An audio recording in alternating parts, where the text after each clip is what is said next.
झारखंड के भीतर ओबीसी आरक्षण का मसला काफी तूल पकड़ता जा रहा है और इस मसले को लेकर के कई राजनीतिक दल लगातार आंदोलन कर रहे हैं। दरअसल मंडल कमीशन की जो सिफारिश थी उसमें मंडल कमीशन ने 52% ओबीसी आबादी की बात देश में की थी और उसके अनुपात में आरक्षण देने की बात कही जाती रही है और इसलिए एक बार बार नारा दिया जाता रहा है कि जिसकी जितनी संख्या भारी उसकी उतनी हिस्सेदारी। तो झारखंड में अभी ओबीसी को 14% आरक्षण है, लेकिन इस आरक्षण को 27% या राष्ट्रीय स्तर पर जो अनुपात है उस अनुपात में आरक्षण की मांग कर रहे हैं। और इस मसले पर बातचीत करने के लिए आज हमारे साथ हुसैनाबाद के पूर्व विधायक कुशवाहा शिवपूजन मेहता और आजसू पार्टी के केंद्रीय उपाध्यक्ष हमारे साथ हैं और इस मुद्दे को लेकर ये काफी मुखर है, उनसे बातचीत करेंगे और उनकी मांग को हम जानने और समझने की कोशिश करेंगे। विधायक जी, आप लगातार आंदोलन कर रहे हैं, आप सदन के भीतर भी आज जाकर के वहां पर आंदोलन कर रहे थे। ये ओबीसी आरक्षण का मसला को आप किस तरीके से देखते हैं और आपकी क्या मांग है? देखिए, ओबीसी आरक्षण का मसला ये संवैधानिक अधिकार है। ओबीसी आरक्षण जो है कोई भीख में नहीं मिला है, वो संविधान प्रदत्त अधिकार है। मंडल कमीशन की सिफारिश जो है वो लागू किया गया और राष्ट्रीय मानक के आधार पर मंडल कमीशन का जो सिफारिश था वो जब लागू किया गया था तो राष्ट्रीय मानक के आधार पर 27% आरक्षण बनता था। लेकिन पिछले 2014 में पिछड़ा वर्ग आयोग झारखंड जो है अनुशंसा किया 36% का कि सरकार उसको 36% रिजर्वेशन दे पिछड़ा वर्ग को। तो राष्ट्रीय मानक के आधार पर जो आरक्षण हमें बनता है वो मुहैया कराया जाए, ये राज्य सरकार का भी दायित्व बनता है। और मैं आपके चैनल के माध्यम से राज्य सरकार से ये बात कहना चाह रहा हूं कि झारखंड जो है वो भारत के अभिन्न हिस्सा है, भारत के मानचित्र से बाहर नहीं है। तो राष्ट्रीय पैमाने पर जो हिस्सेदारी ओबीसी को मिलता है, पिछड़ा वर्ग को मिलता है, तो झारखंड में उसमें कटौती क्यों किया गया? 14% आरक्षण ये संवैधानिक नहीं है, ये बिल्कुल गैर संवैधानिक है और इस पर सरकार को अविलंब पहल करना चाहिए था। और माननीय मुख्यमंत्री हेमंत सोरेन जी ने अपने चुनावी सभाओं में हर जगह पर उन्होंने कहा था पिछड़े वर्ग को वोट कन्वर्ट करने के लिए कि हम जैसे ही सत्ता में आते हैं तो पिछड़ा वर्ग को आरक्षण देने का प्रस्ताव पहला कैबिनेट में ही हम लेंगे। लेकिन अब 2 वर्ष पूरा होने जा रहा है, अब पहला कैबिनेट पता नहीं इनको हुआ या इस वादे को भूल गए। तो उसको स्मरण कराने के लिए आजसू पार्टी पूरे राज्य में स्मरण पत्र के माध्यम से हस्ताक्षर अभियान चला करके और लाखों के स्मरण पत्र झारखंड सरकार माननीय मुख्यमंत्री जी के सचिवालय में रिसीव कराने के लिए 3 दिन का कार्यक्रम रखा गया था। 24 जिले में 3 दिन का कार्यक्रम था। 2 दिन 6 और 7 तारीख को कार्यक्रम शांतिपूर्ण हुआ, लेकिन 8 तारीख को पुलिस बेवजह अकारण जो है आजसू कार्यकर्ताओं पर लाठीचार्ज कर दी। तो इसका हम घोर निंदा करते हैं कि संवैधानिक अधिकार का मांग अगर शांतिपूर्ण तरीके से हो रहा है तो इस मांग को दबाने के लिए, आंदोलन को कुचलने के लिए लाठी और गोली का प्रयोग न किया जाए। अभी जो बगल का राज्य है हमारा बिहार, वहां पर 32% है और झारखंड में भी जो ओबीसी की आबादी है लगभग 50% से अधिक है। तो क्या आप ये मानते हैं कि ये 27% जो राष्ट्रीय मानक है उसके आधार पर होना चाहिए या और बढ़ना चाहिए? हमारी जो आबादी है और जो पिछड़ा वर्ग आयोग का सिफारिश है उस सिफारिश को सरकार को मान लेना चाहिए। जो 2014 में पिछड़ा वर्ग आयोग ने जो सिफारिश किया है उस सिफारिश को राज्य सरकार को मान लेना चाहिए और उसके आधार पर प्रस्ताव लेकर के वो जो है आरक्षण लागू करें। नहीं, तो जो मंडल कमीशन की सिफारिश है, क्या वो जो बेसिक मंडल कमीशन का है कि राष्ट्रीय मानक पर जो 27% है, मेरा कहना है कि आप उसी राष्ट्रीय मानक की बात कर रहे हैं कि या फिर आबादी के अनुपात में यहाँ और बढ़ाने की बात कर रहे हैं? इसे राष्ट्रीय मानक के आधार पर मैं इसलिए कह रहा हूँ कि राष्ट्रीय स्तर पर जो पैमाना तय हुआ था तो उसमें 27% रिजर्वेशन का पैमाना तय हुआ था। लेकिन जहां आबादी ज्यादा है उसमें एक प्रस्ताव यह भी है कि जिस राज्य में ज्यादा आबादी है पिछड़ों का, वहां पर आरक्षण के सीमा को बढ़ाया जा सकता है। लेकिन पूर्ववर्ती सरकार को माननीय न्यायालय के आलोक में, क्योंकि न्यायालय उस समय प्रतिबंध लगा दिया, रिस्ट्रिक्शन लगाया कि 50% से सीमा ऊपर नहीं जा सकता। लेकिन अब तो ईडब्ल्यूएस को 10% रिजर्वेशन देकर के वैसे ही राष्ट्रीय स्तर पर 50 से सीमा को बढ़ा दिया गया है।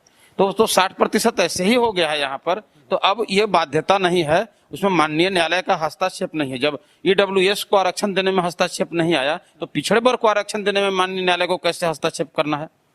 अच्छा, इस बात से कितना इत्तेफाक रखते हैं कि शैक्षणिक तौर पर, सामाजिक तौर पर, आर्थिक तौर पर ये आरक्षण नहीं मिलने से कितना नुकसान हो रहा है झारखंड के लोगों को? देखिए, अभी तक केवल नीट में आरक्षण नहीं मिलने से 16,000 डॉक्टर बनने से वंचित हो गए पूरे देश में पिछड़े वर्ग के लोग।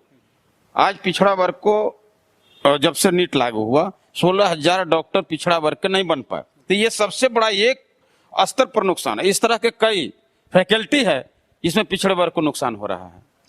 हेमंत सोरेन कहते हैं कि हम दिसोम गुरु के बेटे हैं, आदिवासी दलित पिछड़े की ये सरकार है, अकलियत की सरकार है, अल्पसंख्यक की सरकार है, स्थानीय मूलवासी की सरकार है। क्या ये सरकार अपने उस वादे और उन टैगलाइन पे खरा उतर पाई है? देखिए, उनके कहने के अनुसार तो ये झारखंडियों की सरकार है, लेकिन झारखंडी सरकार होते हुए भी झारखंडियों के हित की बात नहीं कर रहे हैं।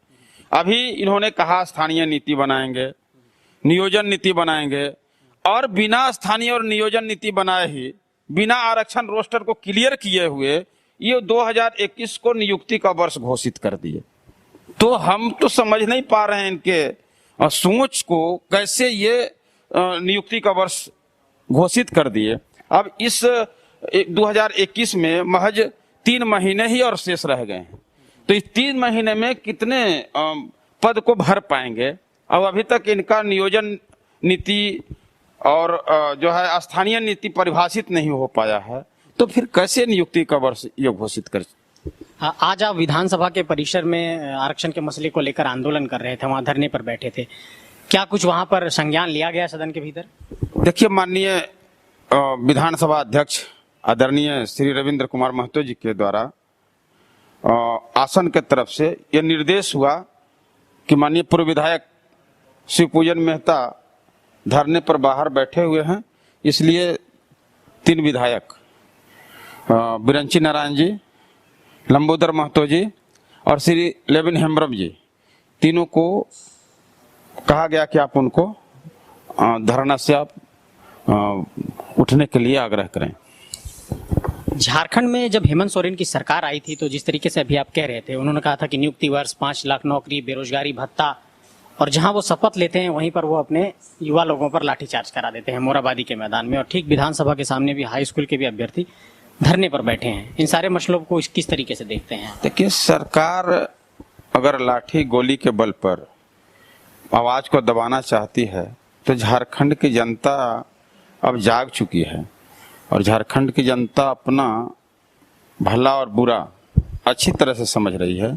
इसलिए अब लाठी गोली से आवाज नहीं दबने वाला है। अपने अधिकार को लेने के लिए जनता अग्रेसिव है, इसलिए इनको चाहिए कि जिनका समस्या है उनको सुन करके उस पर त्वरित कार्रवाई करें, पहल करें।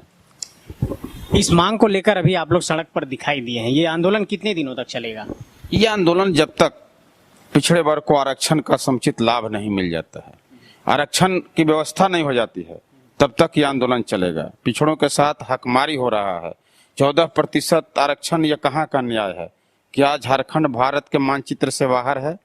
जब भारत के मानचित्र से बाहर नहीं है तो राष्ट्रीय मानक के आधार पर भी इसको जो न्यूनतम आरक्षण की जो सीमा तय की गई है वो तो कम से कम प्राप्त होना चाहिए था, लेकिन उसमें भी आधा कटौती कर दिया गया है। विधायक जी, चूंकि ये राजद और जेएमएम और कांग्रेस गठबंधन की सरकार है और कोई आपको कॉमन मिनिमम प्रोग्राम दिखाई पड़ता है, क्या गठबंधन होने के कारण ये समस्या आ रही है? एक दल की सरकार होती तो हो जाती, या सरकार की मंशा नहीं है? देखिए, सरकार अगर अपना सोच स्पष्ट रखती है तो इनको निर्णय ले लेना चाहिए, और अगर पिछड़े वर्ग के लोगों को गुमराह करने का सोच रखती है सरकार तो उलझा करके मामले को अभी तक रखे हुए हैं। नहीं, क्या तीनों दलों के बीच गठबंधन के जो दल हैं कोऑर्डिनेशन नहीं बन पा रहा है? क्या कॉमन मिनिमम प्रोग्राम नहीं है, या उस पर ये लोग अमल नहीं कर पा रहे हैं? क्या लगता है? तो चुनाव के पूर्व इनको घोषणा नहीं करना चाहिए था, क्योंकि चुनावी घोषणा पत्र में ये तीनों के सहमति से ही तो हर चुनावी सभाओं में माननीय मुख्यमंत्री श्री हेमंत सोरेन जी के द्वारा ये बात को कहा जाता था कि हमारी सरकार जब बनेगी तो पहली कैबिनेट में ही हम वो पिछड़े वर्ग के आरक्षण का प्रस्ताव लेंगे। लेकिन आज क्या पहला बैठक आज तक इनका कैबिनेट का नहीं हुआ। तो इससे तो हमको स्पष्ट ये दिख रहा है कि इनका जो है नीति और नियत साफ नहीं है। मतलब आप लोग सीधे तौर पे ये सरकार पर आरोप लगा रहे हैं कि सरकार की नीयत ठीक नहीं है, सरकार आरक्षण नहीं देना चाहती पिछड़े वर्ग को। बिल्कुल, अभी तक तो ये स्पष्ट परिलक्षित हो रहा है कि सरकार ये चाहती है कि हम केवल पिछड़े वर्ग को उलझा के रखें और उनको आरक्षण का लाभ न दें। अंतिम सवाल है आपसे, इस 20 महीने के कार्यकाल को किस तरीके से देखते हैं जो हेमंत सोरेन का कार्यकाल रहा है? अब आप मीडिया के साथी हैं, पत्रकार हैं, आप सभी जगहों पर जाते हैं और आपकी पैनी निगाह जो है सरकार के ऊपर भी है और विपक्ष के ऊपर भी है।